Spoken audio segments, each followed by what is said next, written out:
Air signs, tignan po natin kung ano ang mensahe para sa'yo ngayong araw. Keep in mind po na ito ay general reading lamang, so hindi po lahat ay makaka-relate. So be open-minded. Sa mga hindi pa po nakasubscribe dito sa ating channel, please subscribe na po kayo. And palike na din po ng ating video. At sa mga nais pong mag-avail ng ating private readings, Lucky Stones and Amulet, makikita nyo po yung link sa description box below. Tarot Intentions by Aliana Reyes. Maraming salamat po, Air Sign, sa walang sawang pagsuporta ninyo dito sa aking channel. Tingnan natin. Sobrang na-appreciate ko po kayo. Tingnan natin. I bury myself in work to forget you. Meron dito ha, di ka makalimutan. Kaya, ayun, binabaon niya na lang yung kanyang sarili. 'Di ba?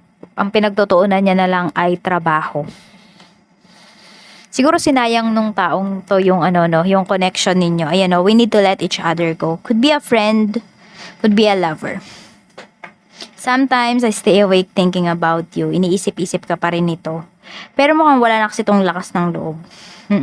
So someone from your past yung energy na to. Tignan natin, or baka naman air signs kayo to, nagpapaka-busy na lang talaga kayo sa trabaho kasi you know na this person is pwedeng hindi na siya available, or yung tao na to alam mo na wala namang kasing kapupuntahan kapag tinuon mo pa sa kanya yung attention mo. Parang you feel kasi na masasayang lang. So tignan natin, kaya sa trabaho mo na lang ginugugol yung iyong mga oras. Detox your friendships. Ayan. So pwede nga ito ay kaibigan mo. Okay, baka kung ano yung mga kinikwento niya sa'yo na negativities. Kaya ayan, nilelet go mo muna siya. Parang hinahayaan mo muna na kumalma siya, ganyan. Baka may problema yung kaibigan mo. Kaya lang kasi, ano nangyayari? Ikaw yung gustong-gusto niyang kausapin. Air signs, ikaw yung gustong-gusto niyang kwentuhan kasi na-absorb mo yung negativities niya. Na-absorb mo. Alam mo, parang ano siya? Energy vampire, psychic vampire yata tong kaibigan mo eh. Oo, kaya ayan, medyo iwas-iwas ka muna sa mga kaibigan mo, manahimik ka muna, air signs. Parang kahit nakita mo na nag-message sila, kung sa tingin mo baka ka-bother yun sa'yo, hindi sabihin natin na hindi importante yung sasabihin niya, hindi yun eh. Kung hindi, mababother ka. 'Di ba? You have your peace of mind, you have your own business. Tapos pag nag-message sa'yo yung taong to, nako, stress ka buong maghapon. Kaya ano ka muna, mag-lie low ka muna. Kahit wag mo muna siyang replyan. Bountiful nature. So, you spend time with nature. Ayun, kesa naman makipag-usap ka dito sa taong to na nagbibigay ng stress sa'yo, kesa maubos niya yung energy mo, recharge mo yung energy mo through nature. Or mas pagandahin mo pa yung frequency mo by spending time with nature. Conscious consumer. Ayan. So, 'di ba? Pwedeng nakukonsume niya. Conscious tong tao na to na nako-consume niya yung oras mo. Pero wala siyang pake kasi nagbe-benefit siya eh. Yun nga lang kasi siya yung mas nagbe-benefit. Ikaw wala kang nakukuha dito kung hindi stress. Kaya ingat-ingat ka talaga sa mga taong kinakausap mo, okay? Tignan natin kung ano pa yung mensahe para sa'yo. Spirit guide, mensahe pa po natin kay Air Signs, Gemini, Libra, and Aquarius.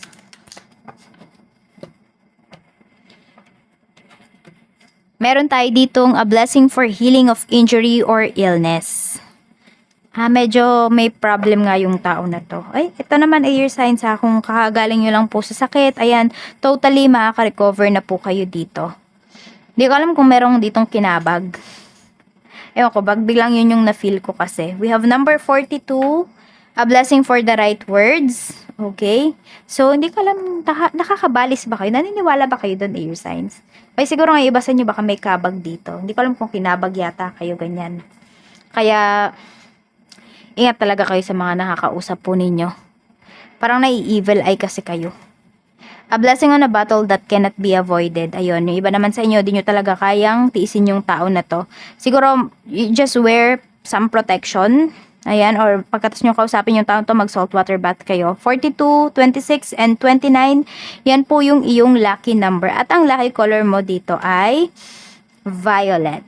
Violet purple. Ayan po. And also brown. Yan din yung nakikita ko. So, tingnan po natin ano pa yung mensahe para sa'yo. Spirit guide, mensahe pa natin. Mensahe pa po natin for air signs, Gemini, Libra, and Aquarius. Meron tayo ditong engagement ring, 'di ba? Medyo mag-iingat talaga kayo. Kasi you feel na yung tao na to ay ganito yan. Air signs, may nakakausap ba kayo? Pag yung problema ng tao na to, yung pinag-uusapan ninyo, very attentive siya. Pero pag problem mo na yung pinag-uusapan, umiiwas na siya. You know, iwasan mo yung tao na yan. Air signs. Okay, pag problem niya, ganadong-ganado siya. Pero pag problem mo na yung sinasabi mo sa kanya, wala na, hindi na siya nakikinig. Pwedeng tinutulugan ka na niya. Sasabihin niya, uy, matutulog na ako, may pasok pa ako tomorrow, etc., etc. Uy, medyo masama yung pakiramdam ko. Umiwas kayo dyan, air signs, ha? Hindi ako nagbibiro, umiwas kayo sa ganyang tao kasi, yun, psychic vampire yan. Oo, ina-absorb niya lang yung positive energy mo. Meron tayo ditong wedding rings. Puro meron tayong engagement ring at saka wedding rings. So, meron ba ditong magpapakasal na? Ayan, congratulations po. Or baka meron kayong aatenan dito na, na kasal. At meron tayo dito, ayan. Meron dito, kaya kayo iniwan kasi pwedeng magpapakasal na siya sa iba. Mukhang may ibang pinili. Coffee cup. Okay, so merong tao dito na kapag yun nga, di siya makatulog, nababothered siya, gusto kanyang i-message, gusto kanyang kausapin. Pwedeng nagta-type to, tas binubura niya din. Yun yung nakikita ko dito. Hindi talaga siya makatulog. Ewan ko kung nakukonsensya ba yung taong to, or may feelings pa to sa'yo. May feelings pa to sa'yo, ayan o. Kung sino man yung tao na yan. Kaya kasi parang hindi na kayo pwede o. It's either kasal na siya or engaged na siya sa iba. Tignan po natin kung ano pa yung mensahe or committed na siya sa ibang tao. Tignan po natin kung ano pa yung mensahe para sa'yo. Spirit guide, ano pa po ang mensahe natin for air signs? Pagdating naman po sa, ayan, sa trabaho. We have the Empress. O, diba? Naaabala ka talaga ng tao na to. Yung mga trabaho mo, hindi mo ba pagfokusan kasi kinakausap ka niya. So, you should learn to stay at your boundaries. Maglagay ka ng boundaries. Huwag mo masyadong i-please yung tao na to. Ikaw yung nahihirapan. You see? Diba after mo siyang kausapin, may trabaho ka pang kakaharapin? Oo, siguro ka mo nang mag-open ng mga social media accounts mo pag nasa trabaho ka. Meron tayong 5 of cups. Ayun, no? Tapos after nito, manghihinayang ka kasi masasabi mo sa sarili mo, nasayang yung oras ko, tapos pagod na ako. Adami-dami ko pang gagawin. So, nangyari dito, nakikita ko air signs. Pwede na, ayan, medyo late ka nang umuwi ng bahay ngayon kasi, yun, medyo madami kang tinatapos dito na trabaho. Tapos yung iba sa inyo, nag-OOT kayo.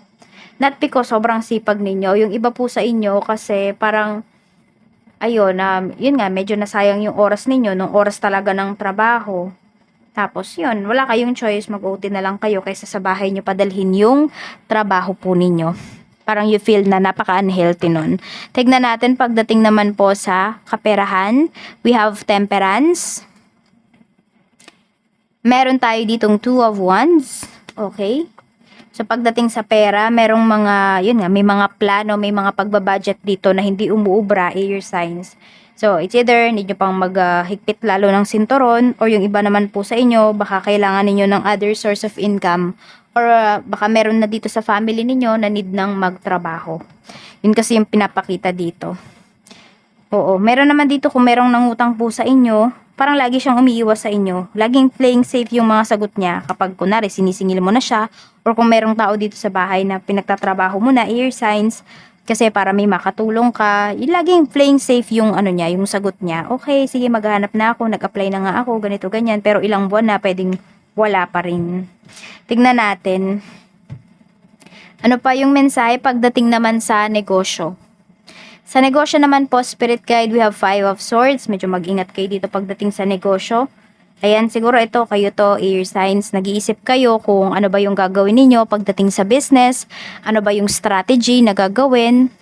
Kailangan nyo maging competitive dito.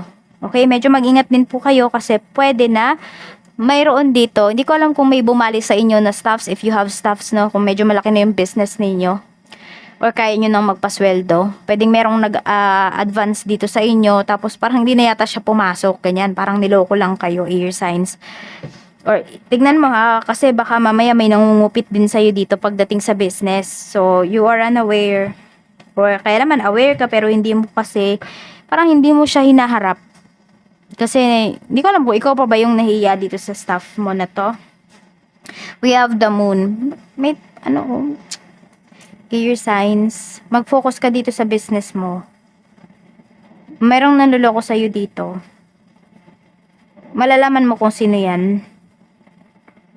Yung hindi makatingin sa'yo ng diretso. Kung meron ka mga staffs dito, oo, mukhang meron siyang hindi nilagay na, kunwari about sa sales, pwedeng nangungupit sa ito. Tanong natin ha. May nangungupit pa sa business mo. We have strength. Yes, so tignan mo, nagda-doubt ka na din dito eh. Kaya lang kasi ayaw mong mambintang hanggat wala ka nakikita na ebidensya, which is okay naman talaga yan. Kaya lang kasi, ayan, siguro kailangan, it's time na maglagay ka dito ng CCTV sa negosyo mo, air signs. Oo. Either kung wala naman kayong wala naman kayong, wala kayong staffs. So, baka may mga clients kayo dyan pag nalilingat kayo. Air signs. Basta meron dito hindi kasi nagiging honest sa'yo. So, tignan natin pagdating sa love life para naman po sa mga single natin. Sa mga single, we have the High Priestess. Okay, tignan natin. We have Knight of Wands. Okay, so merong tao dito, very courageous naman siya. You feel na totoo siya sa'yo. Pero kasi, yung tao na to, nakikita ko, air signs, pwedeng hindi lang ikaw, hindi lang sa'yo talaga siya nakikipag-usap. Ayan o, di ba meron tayong engagement ring. Yung iba sa inyo, pwede talaga na kung sino man yung makausap ninyo, pwedeng, matutuwa kayo sa tao na yun, ma-engage talaga kayo sa tao na yan. Meron naman dito, pwedeng baka engage na yung tao na ka-deal po ninyo or na makakausap ninyo dito. So, tignan nyo talaga, kayo dito, mag-research kayo, mag-background check kayo towards that person. Lalo na kung hindi nyo naman nakikita ng personal, ganyan. Oo. You do some background check. Napaka-importante po niyan kapag kayo may kinakausap. Even nga kapag kahit nag-a-apply kayo ng trabaho, you should do some background check. Kunwari doon sa pag-a-applyan ninyo, ayan, lalo pa kung merong taong gustong pumasok dito sa life ninyo, you do some background check. Huwag kayong matakot sa kung ano man yung malalaman ninyo. At least kung kunwari negative man yan, at least nalaman ninyo ng maaga, di ba? Hindi kayo masyadong nag-invest ng feelings dun sa tao na yun or even time. So, ayan na, nabablock kasi yung energy ninyo. Siguro gusto niyo talaga yung tao na to. Kaya lang you feel kasi na meron siyang tinatago sa'yo. Tignan po natin pagdating naman sa mga in a relationship, we have 9 of Cups. Okay. And meron tayo ditong 8 of Pentacles. Okay, air signs. Na-frustrate kayo towards dito sa relationship ninyo. Pwedeng matagal na kayo may plano ng karelasyon mo na magpapakasal, pero hanggang ngayon wala pa rin. So, ang nagiging problema kasi na pinapakita dito, pera, o kaya naman yung person mo walang time. Okay, walang time sa'yo, walang time sa inyong relationship, kasi puro trabaho siya. Sige, nakikita natin. Tignan nga natin bakit ba siya sobrang focus sa trabaho. Dahil ba naghahanda na siya dito sa wedding ninyo? Yes. Ayaw kanyang biguin. Gusto kanyang bigyan ng magandang life. Kaya siya nagtatrabaho. Or vice versa. Tignan naman natin. Kaya hindi mo din siya masisisi kung ngayon, ayan. So, pag-usapan nyo na lang air signs. Ano ba yung wedding na gusto ninyo? Ayan, baka kasi iniisip niya, gusto mo magbonggang wedding, etc. etc. So, baka mamaya haka-haka lang yung mga naano niya, diba? Pag-usapan po ninyo, ano ba yung gusto ninyo? Ano ba yung plano po ninyo? Kayong dalawa naman yung masusunod dito. Tignan natin sa mga mag-asawa naman po, we have 3 of Pentacles. Mukhang magaganda yung mga usapan ninyo dito. Ayan. We have 6 of Pentacles. Okay. So, meron kayong pinag-uusapan in terms of money or meron kayong pag-uusapan. Di ko alam kung ano bang nangyayari sa kaperahan ninyo. Or baka hindi nag-open up sa'yo yung asawa mo in terms of money, air signs. So, kayo dito, napapaisip kayo. So, ayan. Today is the perfect time para kausapin po ninyo yung asawa ninyo. Medyo, hindi ko alam kung nahihirap. Tignan natin na nahihirapan ba siya. Hindi ko alam kung marami pa rin siyang responsibilities. Ace of Pentacles. Pera talaga, yan po. Pwedeng may offer sa kanya, may job offer sa kanya. sa trabaho, ganun. Tapos parang hindi pa niya ino-open sa'yo. Nahihirapan siya eh. Nahihirapan siya mag-open. Oo, baka na-stress yan sa trabaho, hindi niya lang sinasabi sa'yo. Kung nafe-feel mo na parang medyo tahimik na yun yung asawa mo, ayun, mukhang nag-iisip kasi siyang mabuti. Kung i-accept ba niya, ganun. So, pasensya na may candy ako. Sobrang sakit na kasi ng lalamunan ko. Siguro mga 40 minutes na akong magsasalita dito. So, ayan. Pag-usapan po ninyo. Pwede kasi na may mas magandang offer sa kanya. Hindi niya lang alam kung paano niya yung sasabihin sa'yo. Pwede kasi na, yes, kahit sabihin natin, kunwari may problema siya sa trabaho, masaya siya dun eh. Pero kasi ito, may bagong offer na pwedeng kapag sinabi niya sa'yo, sasabihin mo sa kanya, i-accept mo yan kasi kailangan natin ng pera. So, yun. Kaya medyo nagdadalawang isip yung asawa mo. If may good news siya na gustong sabihin sa'yo, parang hindi siya sure kung sasabihin niya ba. So, yun. Need nyo mag-usap oh. Ano din naman niya, i-consider niya din yung sasabihin mo. Kasi importante din yun sa kanya. So, ayun, lalo na yung, ito oh, tignan mo pinapakita. Nag-iipon yung karamihan sa inyo, air signs. Ayan po. Marami naman kayong maiipon ngayong taon na to. Basta simulan nyo na ngayon ha. So, ayan lang po. Maraming salamat. Mag-iingat po kayo always and more blessings to come. Bye-bye!